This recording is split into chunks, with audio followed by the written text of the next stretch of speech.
nyuma yo gusuzuma ikirego cyari cyatanzwe n'abanyamakuru Yahannye na Ndabarasa John, komite ndangamyitwarire mu rwego rw'abanyamakuru rw'igenzura yavuze ko Dr Francis Habumugisha, umuyobozi wa Goodrich TV, ko yahohoteye abanyamakuru akora ibinyuranye n'itegeko ry'itangazamakuru iha uburenganzira umunyamakuru bwo gutara inkuru. Aya makosa yose Dr Francis Habumugisha yayakoze ubwo abanyamakuru bamubazaga icyo avuga ku nkuru y'abakozi b'abakobwa batatu bari birukanywe bazira kudakora massage abakiriya nk'uko ikirego RMC yakiriye giteye. Abakozi ngo basabwe n'umukoresha gukorera abakiriya massage, basabwa guhobera umukoresha yambaye isengeri no gusabwa gusohokana na Dr Francis Habumugisha ku Gisenyi, ariko bo baranga biza kubaviramo kwirukana. Abaregaga ari bo Yahannye na Ndabarasa John bavuga ko ku mugoroba ku itariki ya 11 Werurwe umwaka bahamagaye umuyobozi wa Goodrich TV bamubaza icyo avuga ku makuru yo kwirukana abakozi b'abakobwa, ariko babasaba kumusanga ku kazi ngo abari habahera amakuru bashaka. Ubwo abanyamakuru bageraga ku kazi aho iyi televiziyo ikorera, basanze abarinda umutekano babwiye kubambura ibikoresho bifata amajwi n'ibifotora,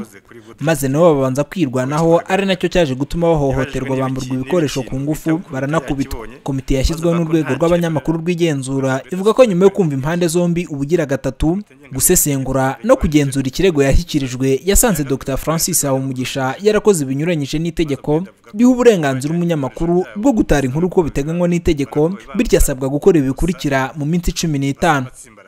Komite itegetse ko Dr Francis Habumugisha ari Ndabarasa John telefone ze ebyiri zangijwe.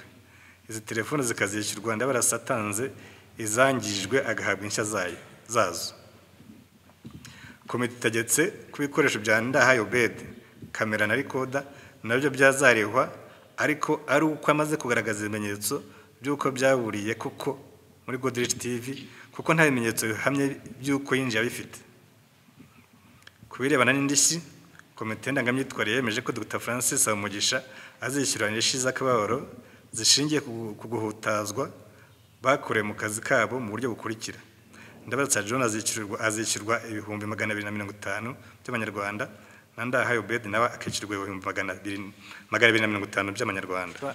Nubwo urwego rw'abanyamakuru rw'igenzura rwategetse umuyobozi wa Goodrich TV kwishyura ibikoresho byangijwe akanashyiraho indishyi y'akababaro y'ibihumbi 250 kuri buri umwe, mu kirego abareze bari batanze bari basabye ko bahabwa miliyoni 2 kuri umwe, undi agahabwa 3, ariko abareze bavuga ko banyuzwe n'imikirize y'ikirego. Shimye cyane urwego rw'abanyamakuru bigenzura ko rweyekanye ko mu by'ukuri twarenganyijwe kandi turi mu kazi, kandi mu by'ukuri rukaba mu myanzuro rutangaje harimo guhabwa indishyi z'akababaro z'uburyo twateshejwe agaciro nk'abanyamakuru, ndetse no guhabwa ibikoresho byacu byangiritse. Ndashimira RMC ko yasuzumye ikirego cyacu ikagiha agaciro.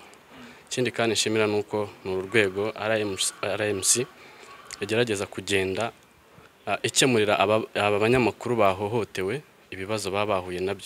Ku kibazo cy'abanyamakuru batatu bari birukanywe aribo Gikundiro Jean d'Arc, Yamuragiye Marie Louise n'Uzamukunda Honorine, urwego rw'abanyamakuru rw'igenzura ruvuga ko rwasabye umuyobozi wa Goodrich TV kubasubiza mu kazi kuko yabirukanywe binyuranyije n'amategeko, ndetse akazabishyura amafaranga bakoreye.